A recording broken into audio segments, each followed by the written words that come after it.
Well, thank you everyone for joining us for this UC Irvine's GPS 10 Career and Professional Development Programming. And I have started to put online career and professional development programming now because it is really difficult times. Things have changed, but I think there's always a silver lining in everything. This is the time when you don't have to take time out of your lab and go and ask or answer to your PI as to where were you for 1 hour, even if you say you were at lunch, but then you were learning something at lunch. So this is your time to actually use it effectively and do your career development. So this is first component of our career and professional development where we do the career exploration. We expose you to many different careers which emanate out of PhD training. So give me 1 second, I was just waiting on the, okay. So there's some people chatting on that thing, but everything is good.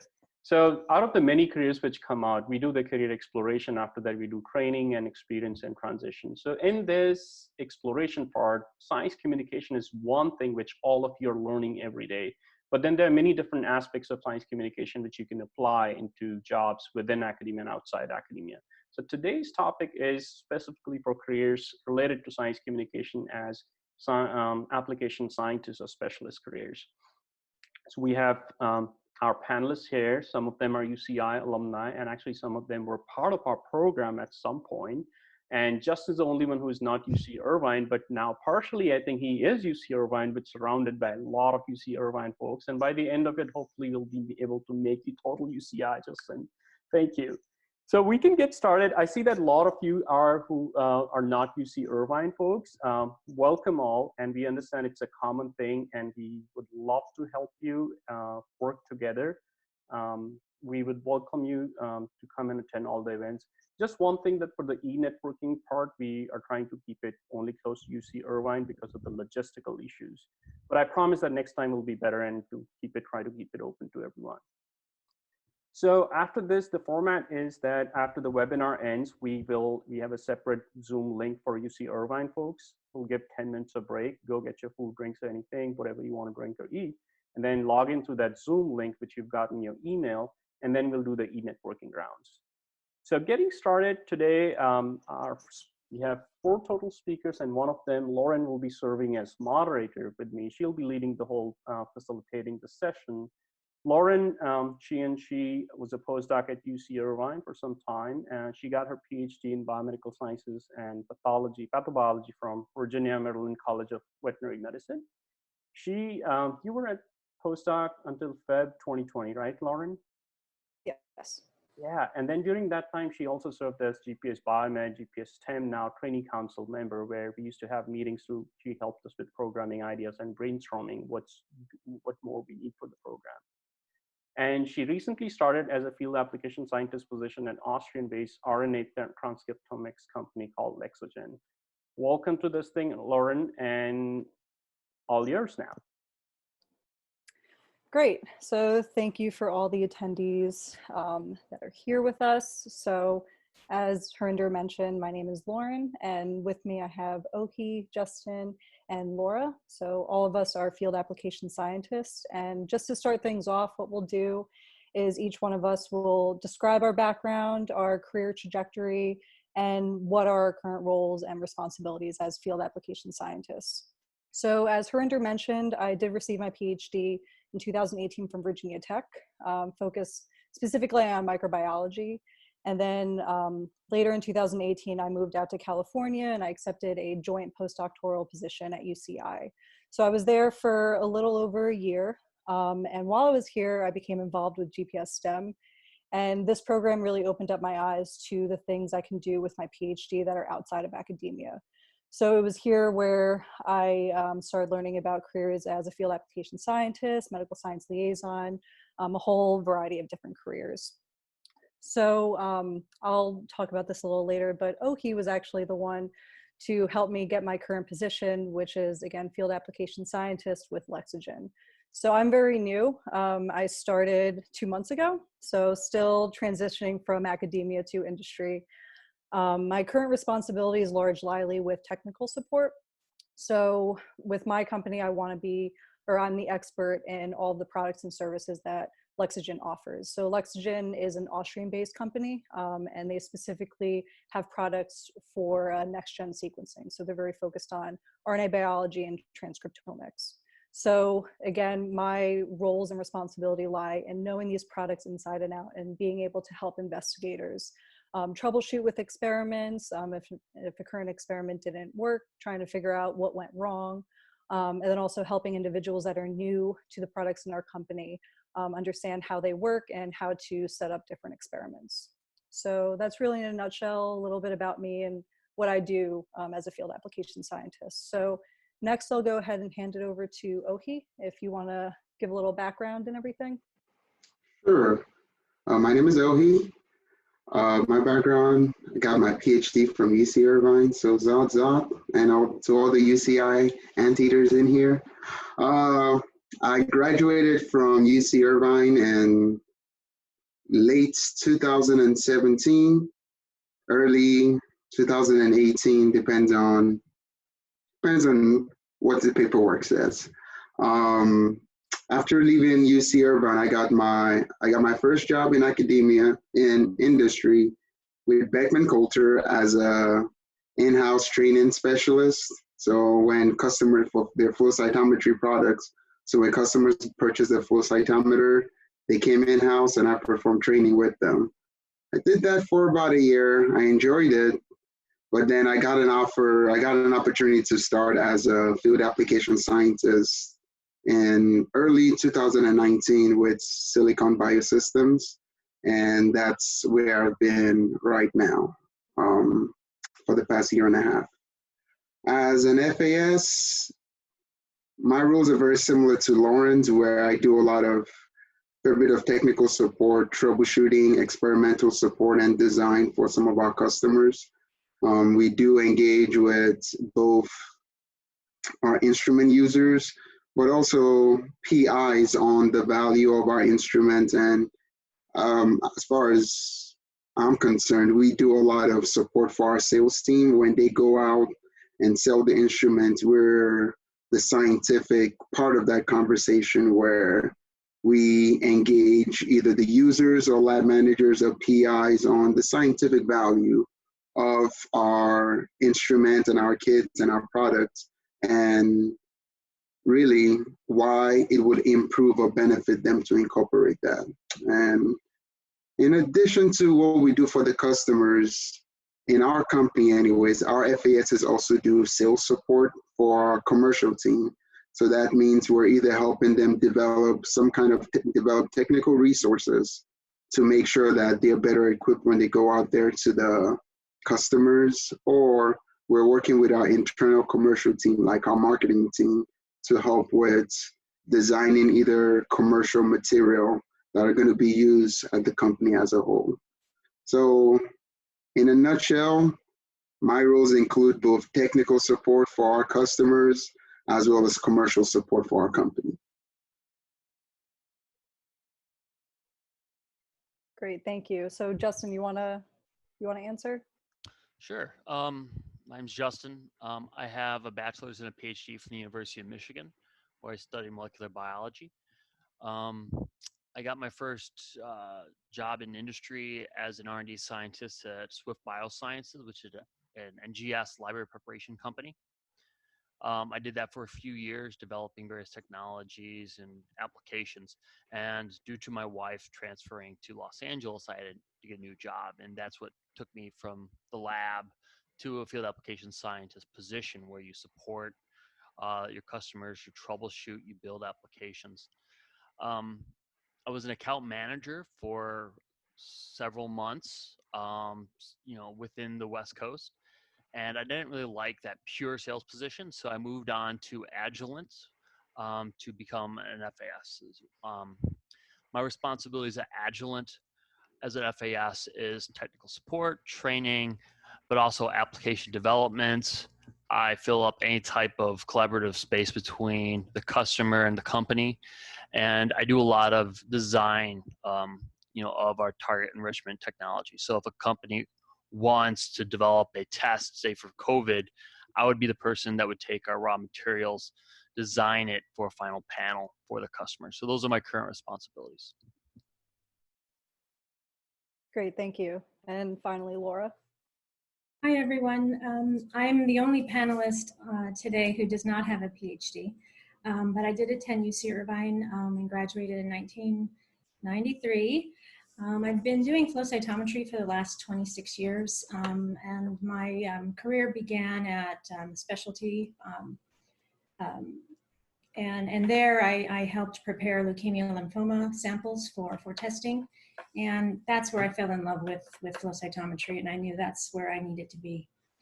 Because it was a blending of, you know, this art, the subjective choice of, you know, which population to follow around, and then the interpretation, the intensities of the dyes determined, you know, what disease it was proliferating into. So that was you know, it's what really brought me into loving flow cytometry. After that, I moved to Children's Hospital Los Angeles and learned how to operate a cell sorter. And I was with them for 14 years. Those were some pretty good times.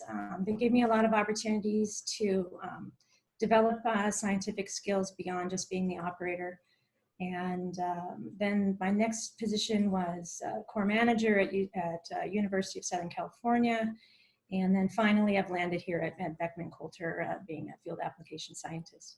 So within that, just like the others, my current responsibilities are to do, you know, customer service. We do a lot of troubleshooting, both with our research customers as well as our clinical customers.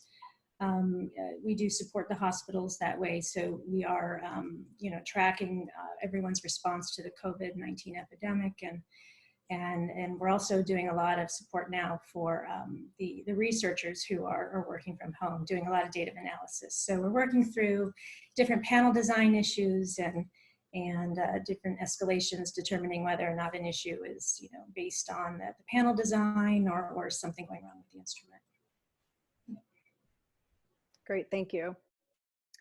So the next thing that we want to discuss are talking about some skills that are necessary for your job, and what would you say are some transferable skills that the trainees that are currently listening to this webinar, what skills should they begin to develop? So if anyone wants to jump in. For me, I would say on a daily basis, I use my problem solving and critical thinking skills, but coming from a background of research, I think you gain those when you're working in the lab, like how to really analyze your data and understand what it means. But I think the one skill that trainees can work on that's very important for our job is communication skills. When you're a researcher at a lab bench, you aren't really talking to too many people and having to develop that skill. So I think that's one skill that trainees can definitely work on. And I'm a big advocate for networking. I mean, that's how I landed this current job. So brushing up on communication skills and networking is a big thing. Does anyone else have anything to add? Yeah, I mean, I agree with you. Troubleshooting, communication, organization. In terms of like a hard skill, like be able to manage large data sets, you know, more and more people, more and more projects becoming larger and larger and larger across the field. So being able to program or at least be able to manipulate that is always very useful. But the core responsibility of an FAS is typically troubleshooting. And so being able to diagnose an issue and correct it while communicating that clearly and not making the customer feel stupid or making yourself sound arrogant is very important. I think one that I would add to that skill is the ability to train. I know for me anyways, and I didn't really have the opportunity when I was a graduate student to train either an undergrad or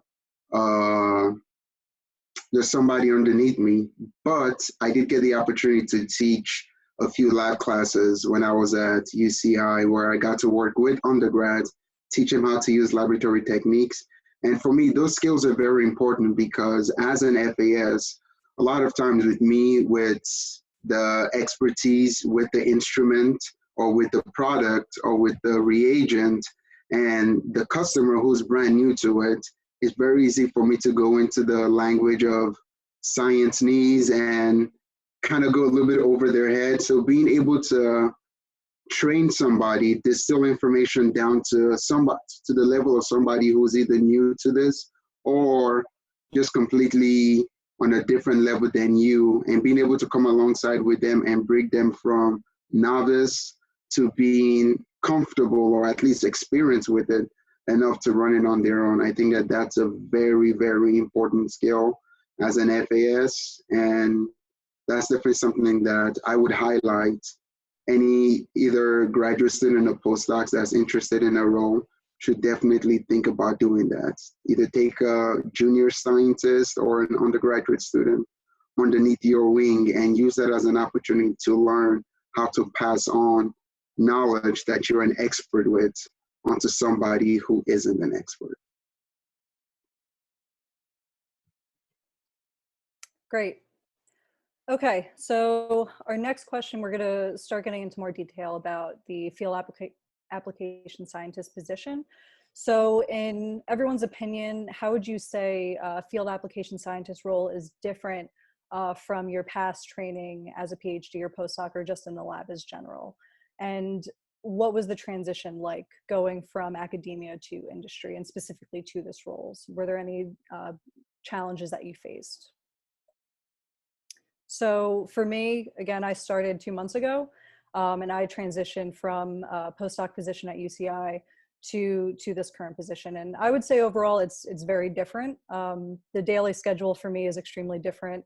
I work from home. I haven't done much traveling yet because of the whole coronavirus situation. So I'm sure that'll be in my future. But right now, transitioning to working from home and answering emails and phone calls and scheduling meetings with investigators and researchers that are using our products. That's very different from a typical day in the lab, which is doing experiments, and that's about it, analyzing data. So I would say overall, it's very different. And as far as the transition, I think the customer interaction was the biggest change for me. Because again, working behind the bench, you're doing something completely different as compared to interacting with customers and speaking with customers about the products. So I would say that was the biggest challenge for me, really understanding how to communicate with customers. I think for me, I had an easier time transitioning into industry, mostly because I managed a core facility and I was already used to counseling customers or over their science and helping them improve their experimental design. So those aspects I felt I had developed well while I was managing the core. But I found my biggest struggle was just adapting to the business lingo. The constant string of acronyms that were thrown at me, and then go track it down, it's on SharePoint, go find it. And so you really have to be independent and know when to ask questions for help, because no one will know you're struggling unless you say, hey, SOS, need some help here. Yeah, that was the biggest thing for me. Can I ask one question? I'm hitting behind the fly right here. So you mentioned about some of the challenges. I'm sure it's a totally different role. And Laura, you mentioned about some of the business skills, some jargon, getting used to that. But what's the perception on the industry side when academics, PhD or postdoc training people come in? Is there an expectation for them to, jumpstart the work as soon as the onboarding happens, or they are given a little bit of sort of like, buffer period that, yeah, we know that they're smart, they're great technical skills, but it'll take them some time? How's the culture like? Is that varies from company to company? Well, my only experience is with Beckman Coulter at this point, so I can't speak to how other companies run. But within Beckman, when we are looking for applicants, we do have an extensive vetting process. You go through a roundtable interview. You're speaking to several individuals who all have a different perspective on how we approach our jobs. And we're really looking for someone who can fit with the culture, because anything can be learned. So it was mostly, can you adapt and fit in with the current culture of the business unit? So Harinder, yeah, if I may speak a little bit to that, everything that Laura just said is absolutely correct. I remember that was exactly my experience when I interviewed and joined a large organization when I was at Beckman. And Beckman's a really large organization, so they had the capability to make a statement like, we can teach anybody any of the science when they come in there, and they really did have the structure for that. But then when I moved to a company like Silicon Biosystems, they were much smaller. I think when I joined the company, there were probably about 70, 80 people in the company, and there are not over 100 North American employees. And so the system here is very different, because in this company, there is an expectation that, I wouldn't use the word an expectation. They're looking for people that can come in and have that impact. While there is the opportunity to learn and train on the job, and they do have training courses to get you up to speed, they're also looking for people that have those auxiliary skills that you can come in, and while you're being trained, you're also having an impact. And I think that that's a big difference between a large organization and a smaller, something that you might expect to see at a typical startup, where they're looking for people that can come in, hit the ground running, and get things going. And if I may answer Lauren's question, to sort of a little bit of a segue, is for me, when I first joined Beckman as an application scientist, the role was completely different from what I was used to in academia, where I'm just in my lab working with, in academia, I was just in my lab, just doing my experiments, taking my notes, doing my own thing. In industry, now a lot of my primary focus is about the customer's experience, is about the customer's experiment. So I don't have my project like I used to before. Now my project is what all my different customers in different states are doing. So I've gone from being an expert on one particular topic to being sort of a jack of all trade. I mean, our company does what's single cell sorting, but how different people use the single cell sorting, it's different. So now I have to sort of have an understanding of how people in the neuroscience space and people in stem cell biology space and people in cancer biology space use what we do, as well as, because they're doing downstream sequencing after our product, I have to have a bit of familiarity with how the sequencing workflow works after our product. So I'm ending up having to learn so many different spaces, just because as an FAS, our instrument and my responsibilities touch on so many different things. And I think that's probably the biggest difference that I experienced between industry and academia. Is in industry, I'm touching on a whole lot of different spaces and different technologies and different techniques, because our technology has impact in so many different spaces. The transition for me was a little bit smoother, because I am a very people-oriented person. I think I was really bored in grad school because I felt like I missed that interpersonal interaction. And I think that was what I really loved about GPS Biomed, is it was a group of scientists, really intelligent people, but we just connected as people. And so for me, I enjoyed that. I really enjoyed that part of being an FAS, because at any given moment when I go into a customer lab, from my experience anyways, is the first thing we're talking about is just, hey, how's it going? How you doing? What happened this week? Or where are we going to? What's the plan for dinner this evening? Where's a good place where I can go get a good meal at? And then after doing that for maybe 15, 20 minutes, then we start talking about science. So I really enjoy that about my customers, and I think that just fits my personality. So that helped me make that transition from the lab to a customer-facing role. So I always say, I always tell people when it comes to that transition, is making sure that there's a personality fit in there. And if it's a good fit, it will help the transition go a little easier.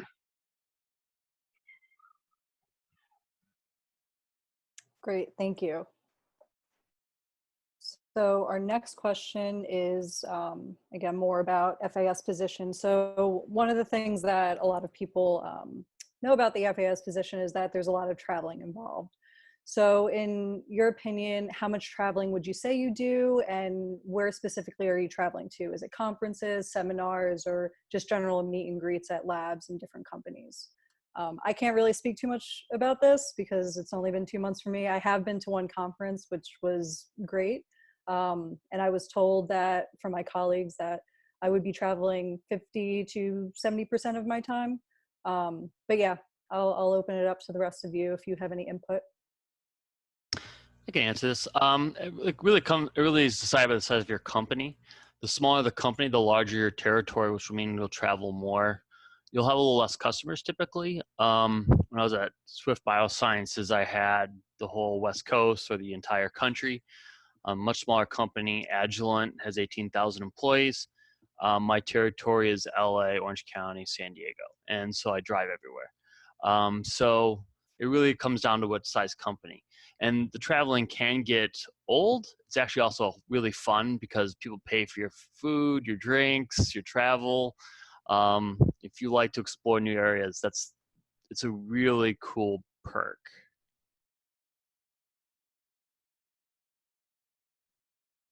Great. So Oki and Laura, do you have any insight into this? For mine, I have a national territory. So I do, and let me first of all apologize. I have a 5-month-old daughter in the house, and if you guys are hearing somebody yelling in the background, she's wrestling with her mom for nap time, for going to bed. But my territory, I have to travel a fair bit. I think probably somewhere along the lines of maybe close to 50%. So, and it can be, I understand that it can be rough. Now, personally, I do enjoy traveling. As Justin said, you get to see a whole lot of different places, and it's a different experience. I know. So I enjoy traveling. For me, it's not a little too much. I think now that I have a daughter, that might change things a little bit, but so far I enjoy the travel. When I travel, it's either to customer sites or conferences or sometimes seminars. Sometimes I might just do just get in touch visits with some customers. Maybe if I haven't seen them in a few months, I can just go in and just either give a call to see how they're doing, or if it's a reasonable travel. For example, I live in Indianapolis. Chicago is a 3-hour drive. I can easily drive to Chicago, go see a few of the customers in that area, and then make a trip back down. And so, yeah, the travel can be a unique part of the job, but as far as I'm concerned, I do like the travel. Sometimes I tell my wife that it's weird if I've been at home for maybe more than a week to a week and a half, like I kind of get the itch to just be on a plane. And so she can usually tell when I need a travel trip. But that's just my personality. Is I enjoy the travel aspect of it.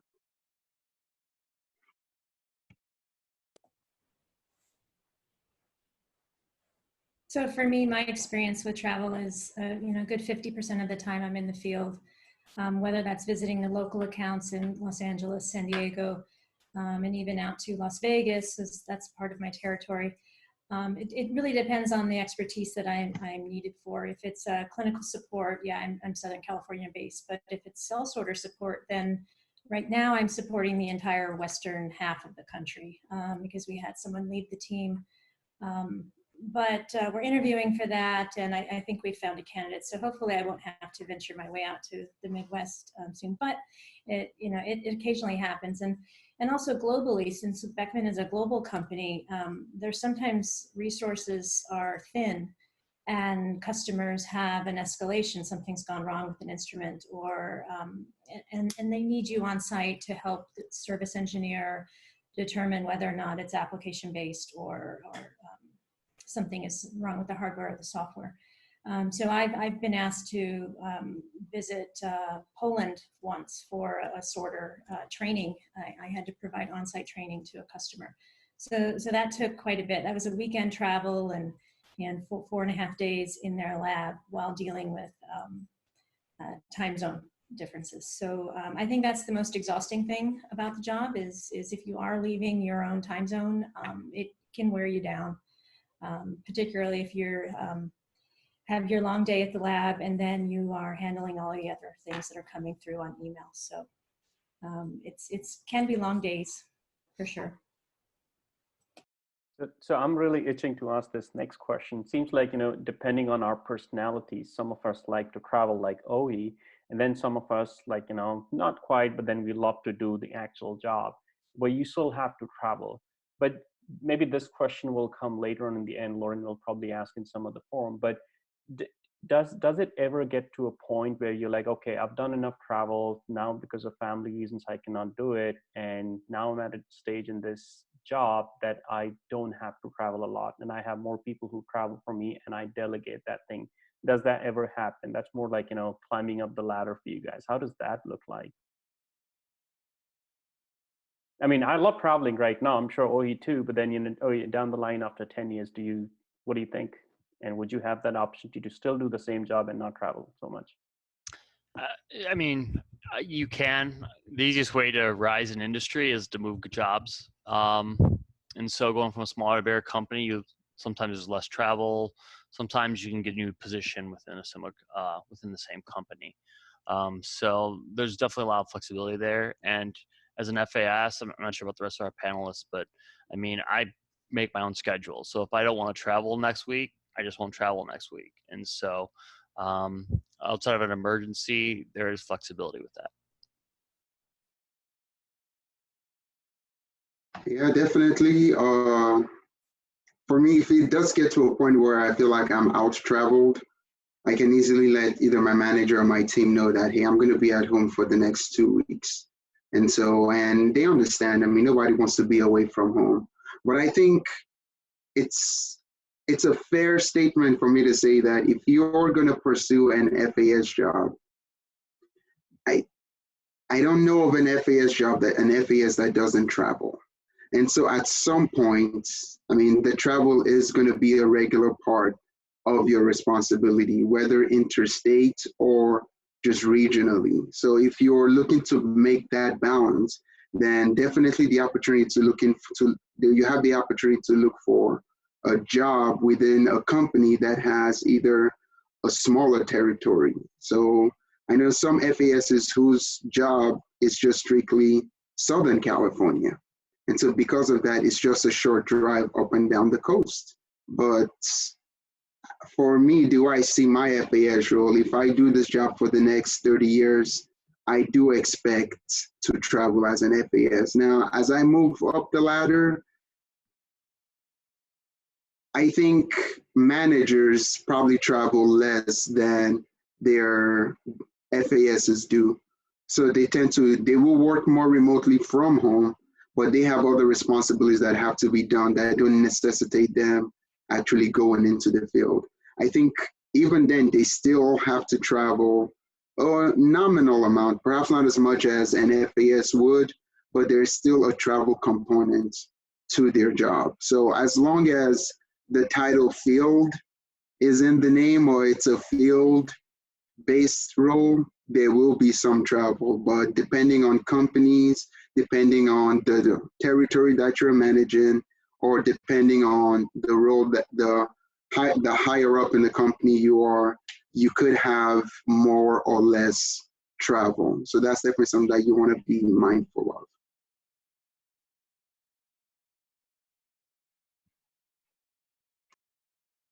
Great. Well, if the other panelists don't have anything else to add, we'll move on. So the next question is, so the job of field application scientist is to provide technical support for a company's products and services. And one of the challenges can be to convince a lab to convert to your product and convincing them that your product is superior to other products. So what part does a field application scientist play in this, and how do they help accomplish this task? anyone wants to jump in? I'll go first. Okay. So in the 5 years I've been in the field application scientist, our group has been managed by two different teams. First, it was the service team, where all of our work was centered on metrics like customer satisfaction rating, um, installation times, troubleshooting times, all of those things were tracked. But then a few years ago, they moved our team under the sales organization. And here now we have different metrics to follow, but predominantly our role remains to continue with the troubleshooting with customers, but also to help demo our products and help with the marketing of those products. And so we go in and we let customers know that we've got this new product and if they'd like a free demonstration, and then we can touch on how it could be helpful to either their research stream or even expand their clinical testing.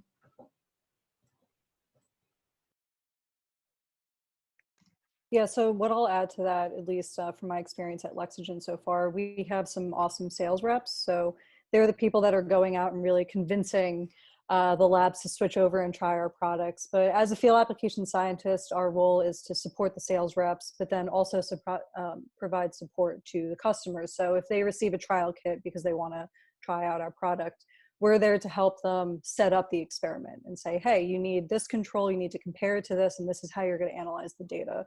So I think that's really our role at Lexagen, to support sales reps, then also help the customer set up experiments to really convince them to stick with our product.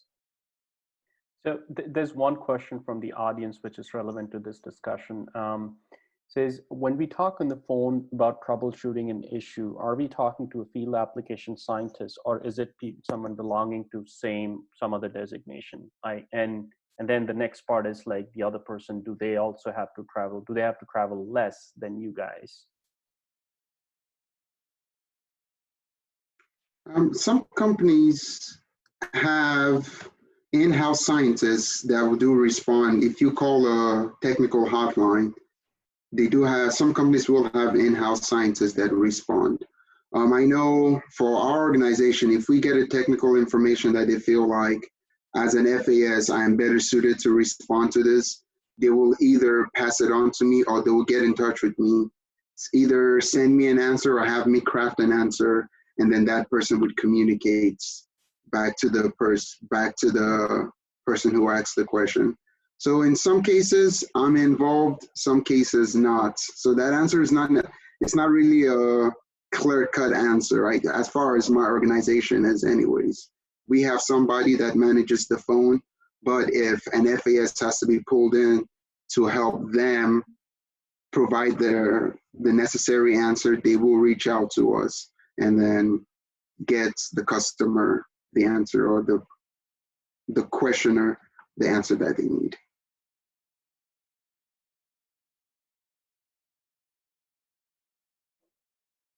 Does anyone else have anything to add to that, Justin? Or I mean, I could just add that, yeah, at Agilent, we have a technical support team, and they're based in this finite area. You know, they answer the phone calls, they answer emails, they forward it on.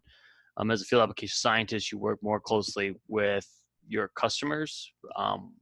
And once you get a good relationship with them, they'll generally reach out to you and set up tech support. So in the Venn diagram, there's some overlap, but there's also a lot not. We travel, they don't. And the same for us. We're the travelers, but our technical support team does not. But there's often times where we're pulled into the escalation if there's an issue that can't be resolved. And other times, you know, the customers are reaching out to us directly, and then we're passing it over to technical support. So we always let our customers know that they can reach us anytime, and we'll always get it triaged appropriately.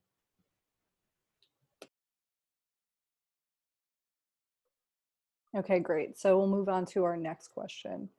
And we kind of touched on this a little earlier, but within your company, would you say that there is room for career development as a field application scientist? I can say for sure at Agilent there is. They offer classes. They encourage you to do things to self-improve because you're quote unquote an investment. in the company. So you can really do whatever you want. Really just kind of the whole idea of being self-driven. And then typically if a job opens up, people who are internal, who have like some degree of overlapping skill sets are typically favored for those positions. So it's a great way to move into another field that might be like a product management position or an R&D scientist, depending on how well you would fit with that role. Great. Yeah, And I'll definitely. just, oh, go ahead.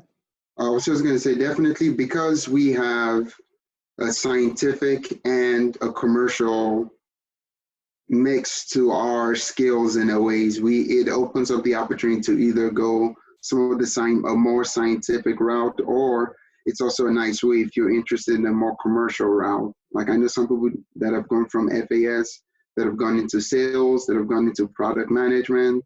I know some people that have gone into R&D even because they were just fascinated by the technology. They wanted to be hands-on in there. So there's a lot of opportunity to move laterally. But also, I mean, there are companies that have, for example, FAS has become FAS managers become maybe FAS territory managers or even service managers for something like that. And so there's also upward mobility as well as lateral mobility. And even outside of companies, it opens you to different fields. I mean, you can start off as an FAS, and next thing you know, you've learned so much about the field, you might decide, well, I might want to go into something more clinical or something more businessy, or so there's lots of opportunities for growth with the FAS. Great. And the one thing I was going to add, so from my experience with Lexagen, it's a smaller size company, and it's very fluid. So I'm in the marketing and sales department, but we have communication with operations and then services and R&D. So if we have a particular idea based on some of the cases that we've been seeing about a product or implementation of a product, I think it's very open for us to discuss these things with the different departments. So I think that is great, that it's a very communicative organization. And I think that also gives insight, you know, if you become interested in research and development, maybe that's somewhere you can go. So that's my experience with Lexagen so far about career development. Okay, so we'll go ahead and move on. The next question is, oh, this is a fun one. So myth time.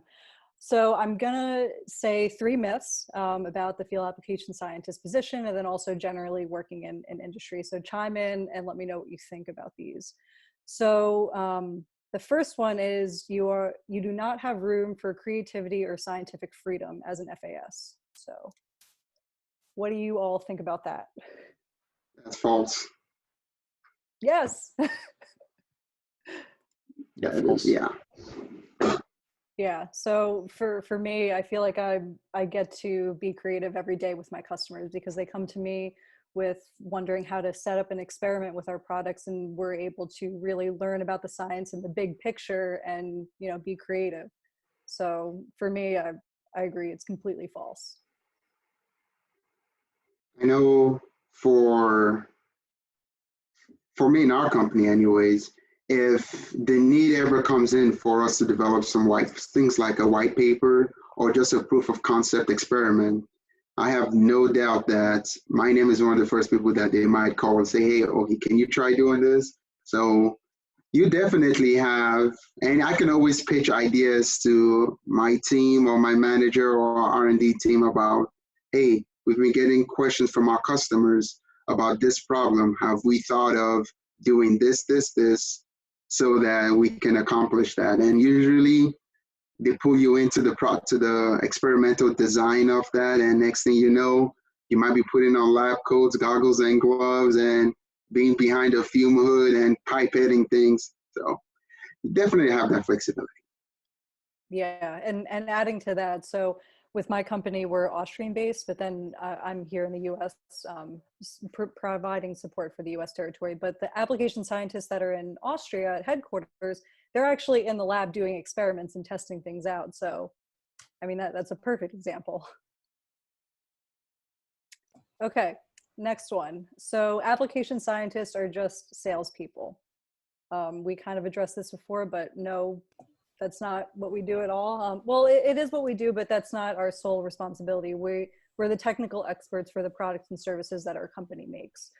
Yes, you do interact with customers, and yes, you want to sell the products, but sales reps are there to do their job and charm the individuals in the lab to use our products. We're really there to support and provide our technical expertise. So if anyone has anything to add to that. Oh, okay. So next one, yes. Oh, he has something. Go ahead, Ovi. I think you may be muted. Uh-huh. There you go. I will add one thing. If you see an FAS job with what they call, well, pretty much it's a commission-based job, typically that might mean that your pay structure might be associated with the performance, the sales performance of your team. If you're interested in a more developing sales skills, an FAS role with a sales component might be good for you. Now, not all FAS roles are like that. I know from all the FASs that I've seen, we don't have that. We're just, as Lauren said, we're pretty much scientists. I like to believe we're the cool nerds. So we're the scientists. We go out there, we talk science, we chop shop with the scientists, and when we get out of there, there is no sales burden on my part. I think the closest I ever come to being sales oriented is making sure that our salespeople are equipped with the necessary knowledge so that they can go out and do the sales. I don't do the sales. I just do the experiments. I'll add to that. I have at risk in my salary structure. So a good FAS should have a certain degree of sales because your job is at the end of the day based on the fact that can you sell it? Will people buy it? And the whole process, can you support it? So we have one question from the audience. Christina, she stole my question. Thanks, Christina, for asking. Otherwise, I was going to forget it. So she's asking, as FAS, do you work mostly with academic labs, or there are other companies, industry also you work with? I think we know the answer, but I think we would really love to hear from you all. I support biopharma, academics, and clinical laboratories. And also, we would call it off-product testing. So now we're going into fields of water testing and different things that you wouldn't necessarily consider flow for. But if it's in a liquid, why not? Justin? I support mostly biopharma, clinical customers, and biotech, and actually academics is probably by far my lowest customer base. Lauren? Yeah, so I mean, same as everyone else. So clinical, we do have academia. We do have a lot of labs here in the US that are using our products. And then also other companies, so biotech companies as well. I support a lot of academic, a lot of clinical labs. So hospitals are in my territory. I think, yeah, I don't have any other biotech companies or biopharma. So mine is strictly with individual labs, but across the board individual labs. Great. Lauren, I think we have one more myth. One more myth, and then we'll move on to the hiring process. So the last one is you cannot publish as an FAS. So I don't have too much of an answer here. I think it depends on the company. Again, like I mentioned before, the application scientists that are at our headquarters at Lexingen in Austria, they have the opportunity to be in the lab and work very closely with research and development. So I think there are some opportunities there for a field application scientist to publish. Justin, Oe, Laura? It's not unheard of. Within our application team, we had one of our Canadian reps participate in a publication for a clinical lab, some sort of regulatory paper. And she was one of the significant contributors towards that work. And then she was recognized in the company later for that effort. We are encouraged to help build the white paper material. Quite often we're called for that. But yeah, no, it's not unheard of, for sure. Yeah, we don't have the publish or perish pressure on us, but if the opportunity does come up, I think we can take advantage of it. Okay, great. So now we'll move on to the hiring process for a field application scientist. And one of the questions that was on our flyer that's very relevant to the time that we're in right now is, how does this pandemic affect your job?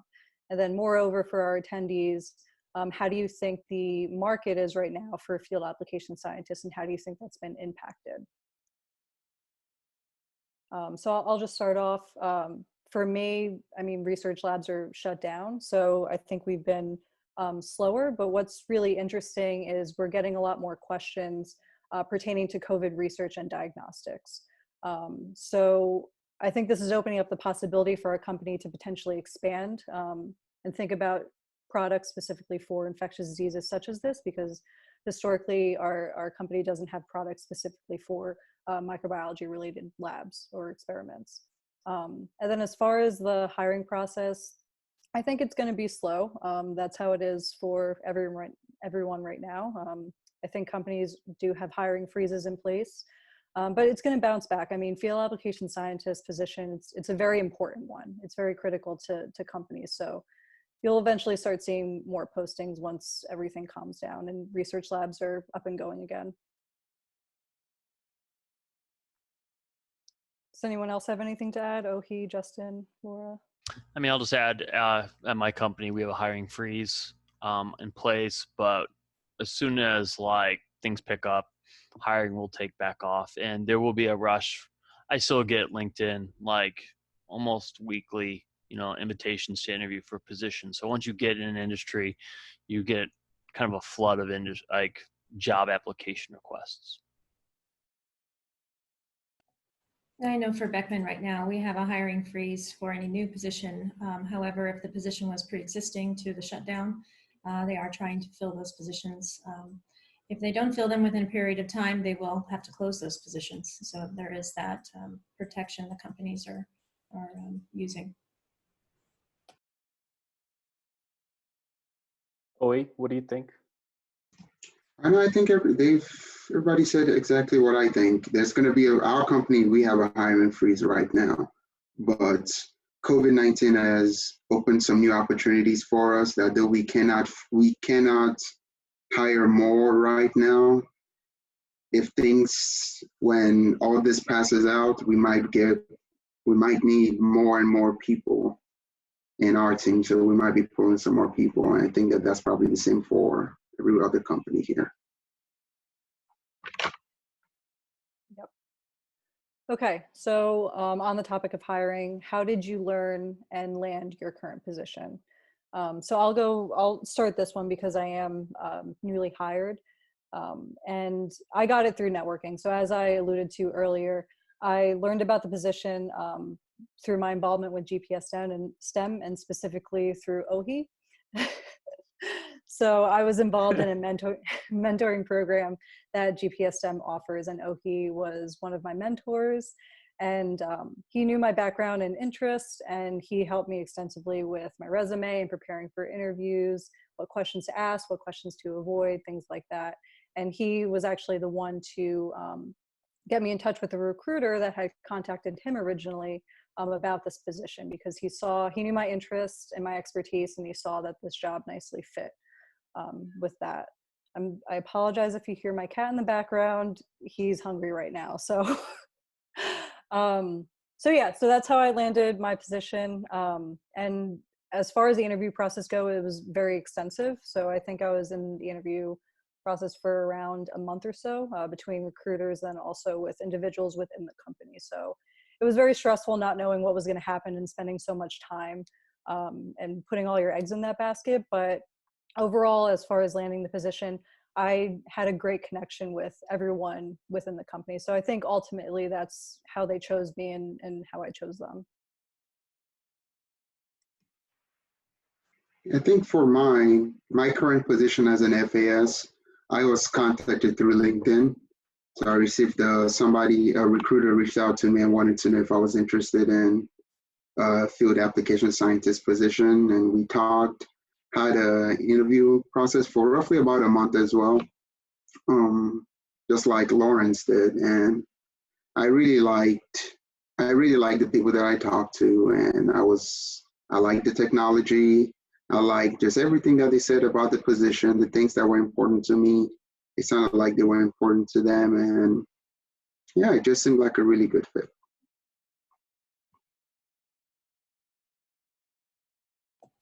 And for me, I was recruited by the sales rep. She had heard there was an opening in her own territory, and wasn't afraid to lose me as a customer. So it was good. In fact, and I was also applying for another job because I was being recruited by someone within who needed the expertise. So yeah. And LinkedIn is how I got the job at Agilent, but I agree with Laura. Communicating with your sales reps is a great way to learn of a position that's about to open, will open, and to get someone who will advocate for you. So communicating with sales reps is a very valuable tool in networking that you should be doing all the time. Great. So last question, and then we'll, I believe, be put into individual rooms to have more of a intimate discussion, I would say. So what were one or two things on your resume that you think helped get your application viewed and getting the company interested in you as a candidate?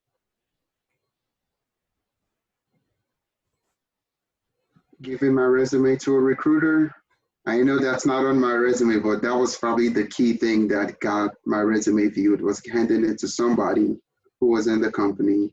But then knowing what technology it is that they want to support, or at the very least, the general field. For me, sync fluorescence sorting was key for what we were doing. So putting in my experience that I knew how to use fluorescence, I think those keywords really made that connection that I might be a good fit. So I knew the keywords they were looking for, and I highlighted it in my resume. And just on that point, I mean, I learned from you, and that's exactly what I did. So just take the job description and the company mission statement and make sure that you really highlight that in your resume.